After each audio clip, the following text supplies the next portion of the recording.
E se eu te dissesse que o nome de Deus não é apenas um rótulo, mas carrega um significado profundo e oculto que entrelaça a história, a arqueologia e as profecias da Bíblia? Durante séculos, o nome sagrado de Deus foi pronunciado com o máximo respeito, ocultado em escritos antigos e, às vezes, até retirado de registros históricos.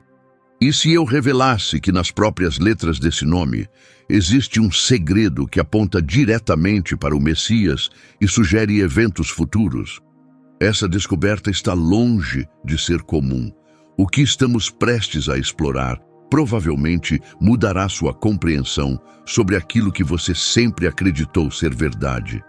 Fique comigo, porque, ao final desta apresentação, você verá o nome de Deus sob uma nova perspectiva.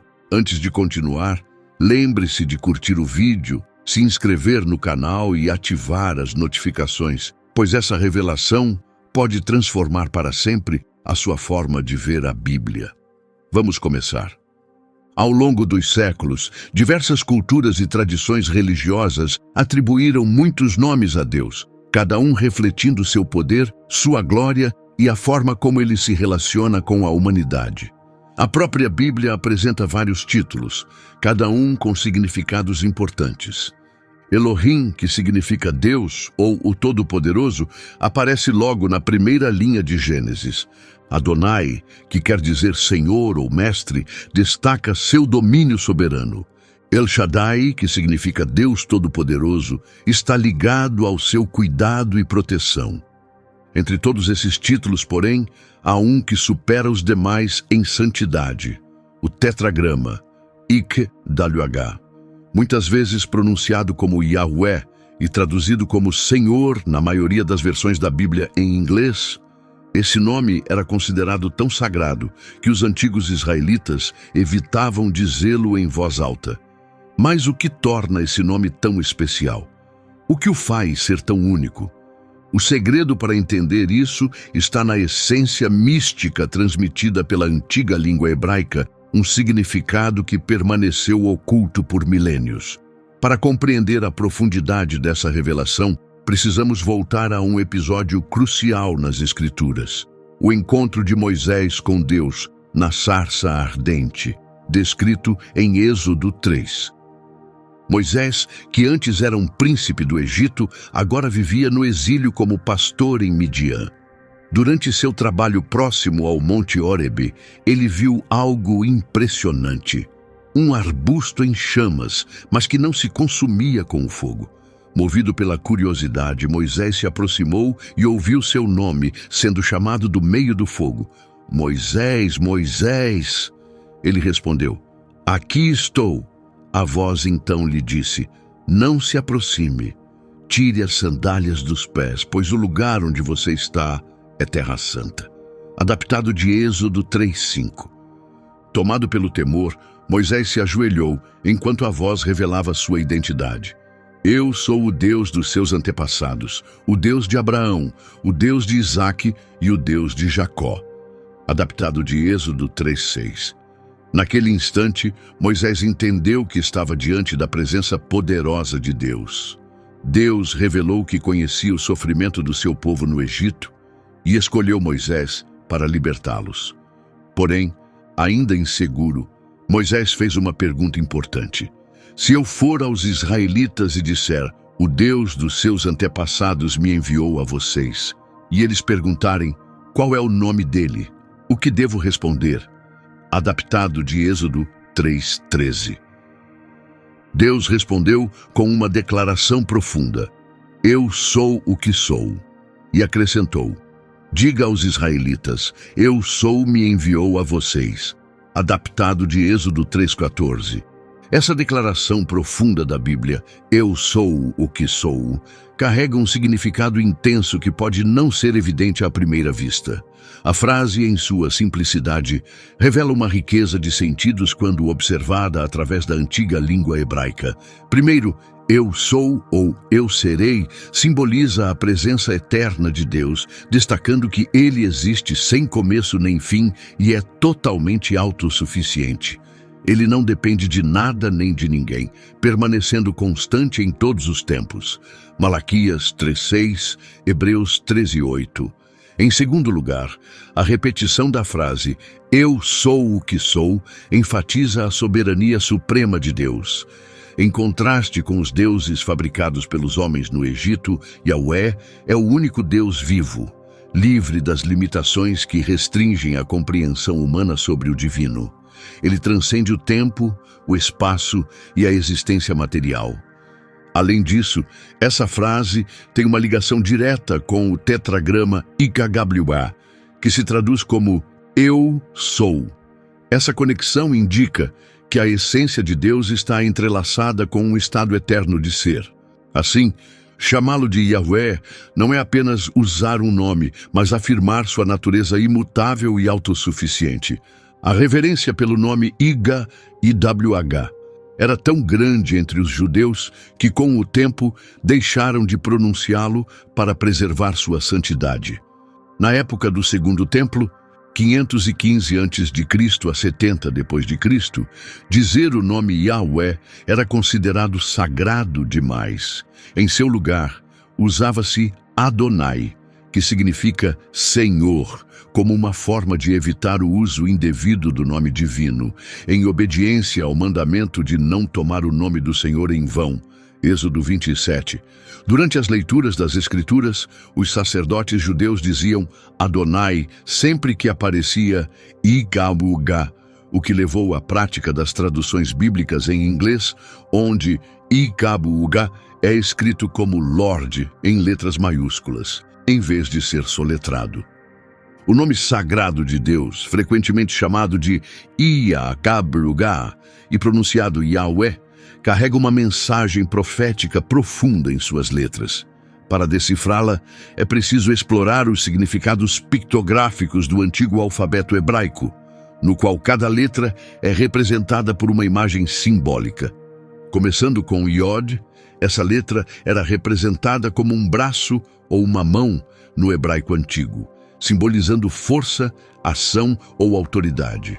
Reflete as intervenções poderosas de Deus vistas em seus atos de criação, libertação e julgamento ao longo das Escrituras. Por exemplo, Tua mão direita, Senhor, é gloriosa em poder. Referência a Êxodo 15:6.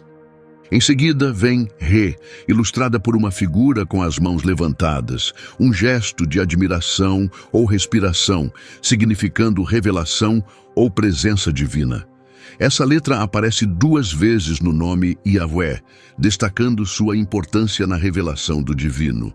Um exemplo disso é, de fato, Deus é a minha salvação. Referência a Isaías 12:2.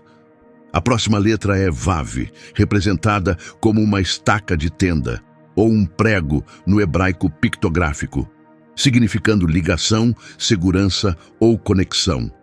Essa imagem é marcante, pois os pregos foram instrumentos usados na crucificação, conectando simbolicamente Jesus à cruz. Vav também funciona como um conector na gramática hebraica, ligando frases e ideias. Um versículo relacionado é: transpassaram minhas mãos e meus pés. Referência ao Salmo 22:16, uma profecia sobre a crucificação. A última letra é novamente E, repetindo os temas de revelação e inspiração e reforçando o desejo de Deus de se revelar ao mundo. Isso é lindamente resumido na frase: aquietem-se e saibam que eu sou Deus. Referência ao Salmo 46:10. Agora vamos juntar tudo. Yod simboliza uma mão, E significa eis, Vav representa um prego e novamente E quer dizer eis. Isso se traduz como eis a mão, eis o prego. Notavelmente, séculos antes do tempo de Jesus na Terra, o próprio nome de Deus já parecia anunciar a história da crucificação. Eis a mão, referindo-se às mãos de Cristo. Eis o prego, apontando para os pregos que o transpassariam. A repetição do E ou eis reforça a revelação divina e a importância dessa profecia. Seria possível que, desde o início, Deus tenha entrelaçado a mensagem da redenção em seu próprio nome? Essa ideia está de acordo com as palavras de Jesus em João 5,39. Vocês estudam as Escrituras porque pensam que por meio delas terão a vida eterna, e são as Escrituras que testemunham a meu respeito. Até mesmo o nome Yahweh testemunha os atos salvíficos de Jesus na cruz. O que dizem as evidências antigas sobre o nome de Deus ao longo da história? Críticos frequentemente duvidaram das afirmações bíblicas, especialmente quanto ao nome Yahweh, sugerindo que o culto a Yahweh seria um desenvolvimento tardio na história religiosa de Israel ou uma adaptação de culturas vizinhas.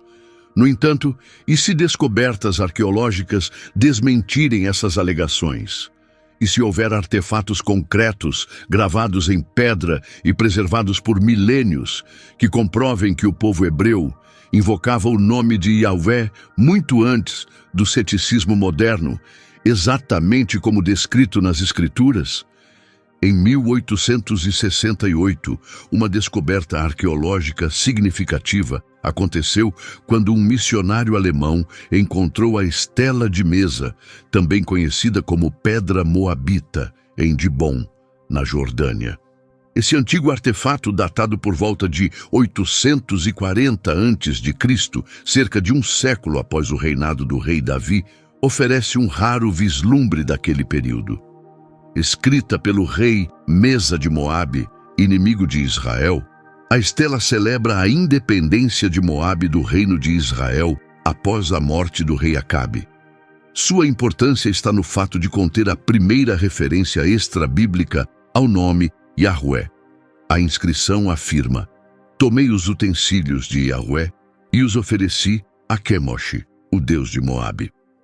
Isso não só confirma os relatos bíblicos sobre o culto a Yahweh em Israel no século IX a.C., como também está alinhado com o que é narrado em 2 Reis 3, sobre a rebelião de Moabe contra Israel. Mostra claramente que até os inimigos de Israel reconheciam Yahweh como o Deus de Israel. Outra descoberta arqueológica surpreendente ocorreu em 1979, quando arqueólogos escavaram uma caverna funerária perto de Jerusalém e encontraram os pergaminhos de prata de Ketef Hinnom, datados de cerca de 700 anos antes do exílio babilônico. Dentro da caverna foram descobertos minúsculos pergaminhos de prata com inscrições em hebraico, anteriores até mesmo aos famosos manuscritos do Mar Morto. Esses pergaminhos traziam o antigo texto da bênção sacerdotal de Números 6, 24 a 26. Que Yahweh te abençoe e te proteja, que Yahweh faça resplandecer o seu rosto sobre ti e tenha misericórdia de ti.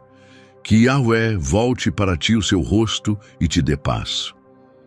Essa descoberta confirma o uso do nome Yahweh nos rituais judaicos muito antes do exílio e apoia a autenticidade do livro de Números como um texto que já existia séculos antes do nascimento de Cristo. Além disso, o fato de essa bênção estar gravada em prata sugere que esses pergaminhos eram usados como amuletos de proteção divina, destacando o profundo valor espiritual e protetor atribuído ao nome de Deus. Mais uma evidência marcante sobre o uso do nome de Deus aparece nas cartas de Laís, descobertas na década de 1930 entre as ruínas de Laís, hoje identificada como parte da antiga Judá.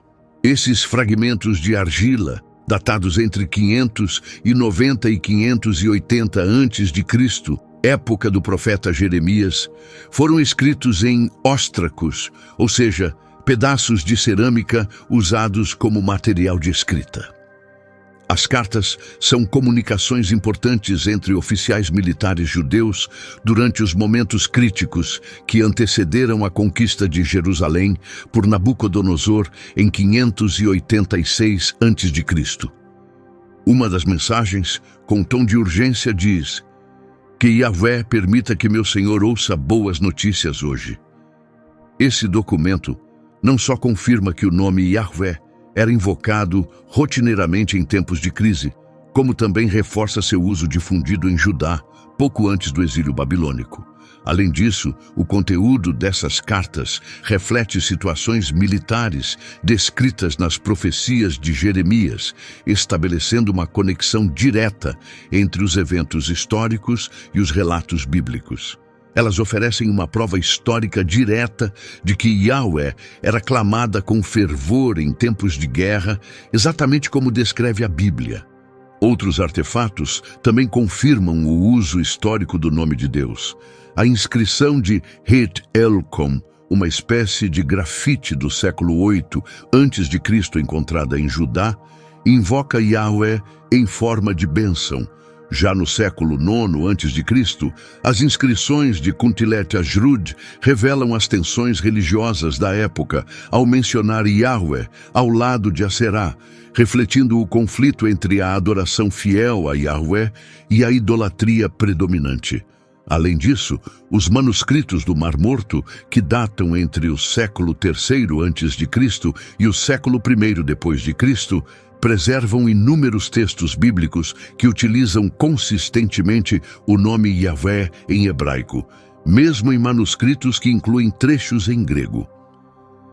Com o passar dos séculos, o nome explícito de Yahweh foi sendo gradualmente ocultado nas traduções, sendo muitas vezes substituído por títulos genéricos, como Senhor ou Deus.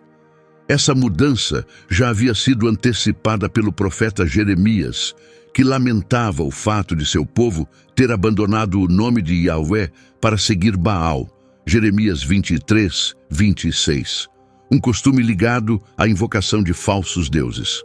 Com o tempo, tornou-se um tabu mencionar diretamente o nome de Deus, levando à sua substituição por nomes menos específicos.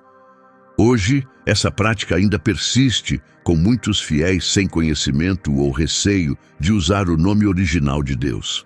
No entanto, a profecia de Zacarias traz esperança ao afirmar que o nome de Deus será restaurado nos tempos finais. Uma previsão impressionante sobre a importância do nome de Deus aparece em Apocalipse 22, 4, onde está escrito: "Eles contemplarão o seu rosto e o seu nome estará em suas testas." Isso se relaciona diretamente com a ideia de que Deus marcará os seus seguidores nos últimos dias. Mas o que esse símbolo realmente significa? O texto do Apocalipse aponta para um sistema mundial iminente, no qual as pessoas terão de escolher entre dois sinais distintos: o selo de Deus, seu nome na testa, e a marca da besta, o número 666, na testa ou na mão. Essa ideia é reforçada em Apocalipse 14:1, que descreve uma visão do Cordeiro em pé sobre o Monte Sião, acompanhado por 144 mil pessoas que têm o seu nome e o nome de seu pai marcados na testa. Essa marca serve como um sinal de proteção e propriedade divina, indicando que aqueles que a possuem estão sob os cuidados de Yahweh. Isso remete à prática do Antigo Testamento, na qual o sumo sacerdote carregava o nome de Deus na testa. Êxodo 28, 36 a 38. E os israelitas fixavam o nome de Deus nos batentes das portas, mezuzá, como sinal de aliança. Além disso, o clamor de Jesus em João 17:1, Pai Santo, guarda-os pelo poder do teu nome, contrasta fortemente com a marca da besta, que simboliza um sistema enganoso e contrário à autoridade de Deus. Apocalipse 13, 16 a 17. Alerta que a besta obrigará todos, ricos e pobres, grandes e pequenos, a receberem uma marca na mão direita ou na testa. Essa marca representa fidelidade, da mesma forma que o nome de Deus na testa simboliza compromisso com Ele. Por outro lado, a marca da besta revela lealdade ao regime do anticristo. Nos tempos finais, as pessoas enfrentarão uma escolha crucial: adotar o nome de Yahweh ou aceitar a marca da besta. Qual caminho você escolherá? À medida que as profecias bíblicas se cumprem, a reverência pelo nome de Deus está sendo restaurada, como ecoa Zacarias 14:9. Da mesma forma, Isaías 52:6 reforça essa verdade ao declarar: Por isso o meu povo conhecerá o meu nome. Naquele dia saberá que sou eu quem diz: Aqui estou. Atualmente, estamos testemunhando o renascimento do nome de Deus. Um número crescente de fiéis está adotando Yahweh, a designação original em hebraico para Deus. Esse ressurgimento do hebraico bíblico não é apenas linguístico, é o cumprimento de uma profecia, como anunciado em Sofonias 3:9. Em todo o mundo, mais pessoas estão invocando o nome de Deus conforme as previsões divinas, preparando o caminho para a segunda vinda de Jesus, o Messias, que carrega o nome do Pai. Apocalipse 19:16. O descreve: Em seu manto e em sua coxa está escrito este nome, Rei dos Reis e Senhor dos Senhores. Quando ele voltar, todas as nações reconhecerão e honrarão exclusivamente Yahvé. Agora que você descobriu o significado profundo por trás do nome de Deus, reflita sobre como isso pode transformar sua fé. Se este vídeo trouxe luz ao seu entendimento, compartilhe suas ideias nos comentários. Curta, inscreva-se e ajude a espalhar essa revelação vital para que outros também sejam edificados. E lembre-se, o seu nome representa eternidade, redenção e a revelação da verdade.